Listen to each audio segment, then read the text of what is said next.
మన inner peace YouTube ఛానల్లో ఆధ్యాత్మిక శాస్త్రం స్పిరిచువల్ సైన్స్ సెషన్స్లో ఈరోజు ఎపిసోడ్కి మీ అందరికీ స్వాగతం అండి. మనం లాస్ట్ 2 ఎపిసోడ్స్ నుంచి అలవాట్ల గురించి చెప్పుకుంటున్నాం కదా. సో అలవాట్లు అనేవి అసలు ఎలా ఫామ్ అవుతాయి, ఎందుకు ఫామ్ అవుతాయి, వాటికి మనం ఎలా బానిస అవుతాము, మనం అలవాట్ల నుంచి ఎందుకు బయటపడాలి, అలవాట్లను ఎందుకు బ్రేక్ చేయాలి, మంచి అలవాట్లైనా చెడు అలవాట్లైనా మనం ఎందుకు బ్రేక్ చేయాలి. సో అవేర్గా ఉంటూ ఉన్నప్పుడు మనం ఈ అలవాట్ల నుంచి తేలిగ్గా బయటపడగలమా? అలవాట్ల నుంచి బయటపడాలి అంటే మనం ఇష్టాలతో బంతాట ఆడుకోవాలి అని చెప్పుకుంటూ ఉన్నాం కదా. సో రిలేషన్షిప్స్లో కూడా మెయిన్గా ఎలా ప్రాబ్లం వస్తుంది ఒకసారి ఆలోచించండి. ఇమీడియట్గా ఏ సిచ్యుయేషన్లో అయినా ఫ్రాక్షన్ ఆఫ్ సెకండ్స్లో రియాక్ట్ అవ్వడం వల్ల, లేదా అవతల వ్యక్తిని మనం జడ్జి చేస్తూ ఉండటం వల్ల, లేదా అవతల వ్యక్తిలో చెడుని మాత్రమే చూడటం వల్ల, ఆ వ్యక్తి వల్ల మీకు 99% మంచి జరిగి ఉన్నా ఒక్క 1% తప్పు జరిగితే ఆ తప్పుని మాత్రమే చూస్తూ ఉండటం వల్ల, అలాగే కోపంతో ఉండటం వల్ల, అనుమానించడం వల్ల, ఇలా వీటన్నిటి వల్ల మన రిలేషన్షిప్స్ డిస్టర్బ్ అవుతూ ఉంటాయి, అవునా? సో ఇవి అన్నీ అలవాట్లుగా మారిపోకముందే ఎరుకతో ఉంటూ వీటిని అలవాట్లుగా మారకుండా మనం చూసుకోవాలి. షాప్కి వెళ్ళామనుకోండి, ఒక షాంపూ సెక్షన్కి వెళ్ళామనుకోండి, అక్కడ చాలా డిఫరెంట్ టైప్స్ ఆఫ్ షాంపూస్ ఉంటాయి కదా, డిఫరెంట్ బ్రాండ్స్ ఆఫ్ షాంపూస్ కూడా ఉంటాయి. కానీ కొత్త వాటి వైపు చూడకుండా ఎప్పుడు యూస్ చేసే దానికోసమే వెతికి దాన్నే తీసుకున్నారనుకోండి, దాని అర్థం ఏమిటి అంటే అక్కడ ఎరుక లేదు అని అర్థం. కొత్తది ట్రై చేయడం అంటే ఎరుకతో ఉండటమే, అంటే కొత్త అనుభవాన్ని కోరుకుంటున్నట్టే. కొత్త అనుభవం వల్ల కొత్త జ్ఞానం కూడా లభిస్తుంది కదా. అప్పుడే కదా లైఫ్లో ఒక కిక్ వచ్చేది. We should not addict to our habits. ఈ విషయాన్ని మర్చిపోకూడదు. నిద్రలో ఉన్న వ్యక్తిలాగా మనం పనులు చేయకూడదు. ఒక్కో అలవాటు ఒక్కో యజమానిలాగా అనుకోండి. మరి మన సబ్కాన్షియస్ మైండ్లో కొన్ని వేల మంది యజమానులు ఉన్నట్టే కదా. అవన్నీ కూడా మనల్ని డామినేట్ చేస్తూ ఉంటాయి, పైగా మనకి ఇన్స్ట్రక్షన్స్ ఇస్తూ ఉంటాయి. వాటి మాట విన్నాము అంటే నిద్రలో నడిచినట్టే.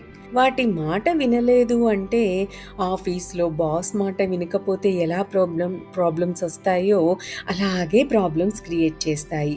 ఆ ప్రాబ్లమ్స్ ఎలా ఉంటాయి? అనారోగ్యం, అలజడి, ఇరిటేషన్, గజిబిజి, ఇలా అవి ఇవి అన్నీ మన దగ్గరకు వచ్చేస్తాయి. అయితే ఆ అలవాట్లను బ్రేక్ చేసి మన మైండ్ రీప్రోగ్రామింగ్ టెక్నిక్ కనుక మనం ఇక్కడ యూజ్ చేస్తే అలవాట్లు అనేవి ఇక ఉండవు. ఒక పని ఇష్టం లేదు అని ఏమీ ఉండదు. అప్పుడు సబ్కాన్షియస్ మైండ్లో యజమానిగా ఎవ్వరూ ఉండరు. అప్పుడు మనకు పూర్తి స్వేచ్ఛ లభిస్తుంది. ఒక చిన్న ఎక్సర్సైజ్ చేద్దామా? ఒక బుక్ తీసుకుందాం, మనకున్న అన్ని హ్యాబిట్స్ గుడ్ ఆర్ బ్యాడ్ అన్నిటినీ రాసేసుకుందాం. ఎలాంటి డ్రెస్సెస్ మీకు ఎక్కువ ఇష్టం, ఎలాంటి కలర్స్ ఎక్కువగా వేసుకుంటూ ఉంటాం, ఏమి ఎక్కువగా తినటానికి ఇష్టపడుతూ ఉంటాం, ఎలాంటి బుక్స్ ఎక్కువగా చదువుతూ ఉంటాం, ఏ టైప్ ఆఫ్ మ్యూజిక్ ఎక్కువగా వింటూ ఉంటాం, ఏ టైప్ ఆఫ్ మూవీస్ ఎక్కువ చూస్తాం.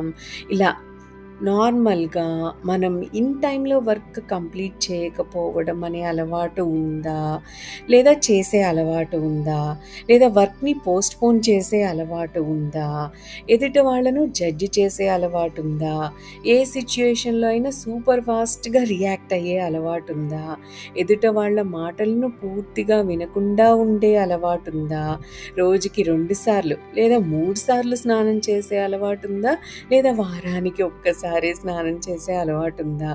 అంటే అతి శుభ్రం లేదా శుభ్రంగా లేకుండా ఉండటం. అంటే మధ్య మార్గంగా లేకపోవడం అన్నమాట. సో, ఇలాంటివన్నీ అన్ని అలవాట్లను గుడ్ ఆర్ బ్యాడ్ ఆల్ హ్యాబిట్స్‌ని మనం లిస్ట్ ఔట్ చేసేద్దాం. ఇప్పుడు మనకు ఇష్టమైన పనులకు, ఇష్టం లేని పనులకు వేటికి కూడా మనం ఎడిక్ట్ అవ్వద్దు. హ్యాబిట్స్‌ని ఎలా బ్రేక్ చేయాలి? ఇప్పుడు మీకు తెలుసు కదా! చెప్పండి. ఎరుకతో ఉంటూ హ్యాబిట్స్‌ని బ్రేక్ చేయాలి. అవునా? రోజు 8కి లేచే అలవాటు ఉంటే లేచే టైంని మార్చాలి. రోజు 6కి కాఫీ తాగే అలవాటు ఉంటే కాఫీ తాగే టైంని మార్చాలి. మన స్కెడ్యూల్‌లో స్మాల్ చేంజెస్ చేసుకోవాలి. మనం చాలా రోజుల నుండి మాట్లాడని వాళ్ళకు కాల్ చేసి మాట్లాడాలి. మన చుట్టూ అసలు చాలా చాయిసెస్ ఉంటాయి. Look for all the choices that you have. అవకాశాలను మనకు మనమే వెతుక్కోవాలి. కొత్త అనుభవాలను, కొత్త జ్ఞానాన్ని మనం పొందాలి. అంతేకాని అలవాట్లకు బందీలుగా మారిపోకూడదు.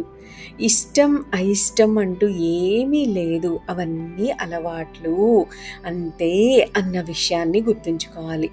సబ్‌కాన్షియస్‌లో బలంగా నాటుకున్న ప్రోగ్రామ్సే ఇష్టాలు, అయిష్టాలు, అలాగే అలవాట్లు. సో, కొత్త ఫ్యూచర్‌కి అడుగు వేయకుండా ఆపేసేవే ఈ ఇష్టాలు, అయిష్టాలు గానీ, అలవాట్లు గానీ. So, remember this. ఉత్సాహంగా, అడ్వెంచరస్‌గా జీవించాలి మనం. మన జీవితాన్ని ఈ అలవాట్లకు బందీని చేయకూడదు.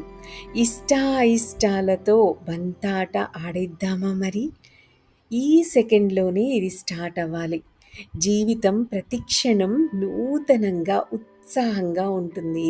మనం ఏ అలవాట్లను మన సబ్‌కాన్షియస్ మైండ్‌లో లేకుండా ఉంచుకుంటే. మనం స్వేచ్ఛగా ఉన్నప్పుడు మన జీవితం ఎంతో అద్భుతంగా ఉంటుంది.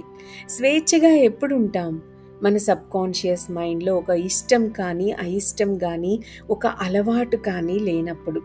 మన జీవితంలో ప్రతి క్షణం మనకు లాట్ ఆఫ్ చాయిసెస్‌ని ఇస్తూ ఉంటుంది. మనం స్వేచ్ఛగా ఉన్నప్పుడే ఆ చాయిసెస్‌ని మనం చూడగలుగుతాం. ఎరుకతో ఆ చాయిసెస్‌లో నుండి ఒకటి సెలెక్ట్ చేసుకోగలుగుతాం. అప్పుడే మన జీవితం ప్రతిక్షణం సరికొత్తగా, అడ్వెంచరస్‌గా, నిత్య నూతనంగా, ఉత్సాహంగా ఉంటుంది.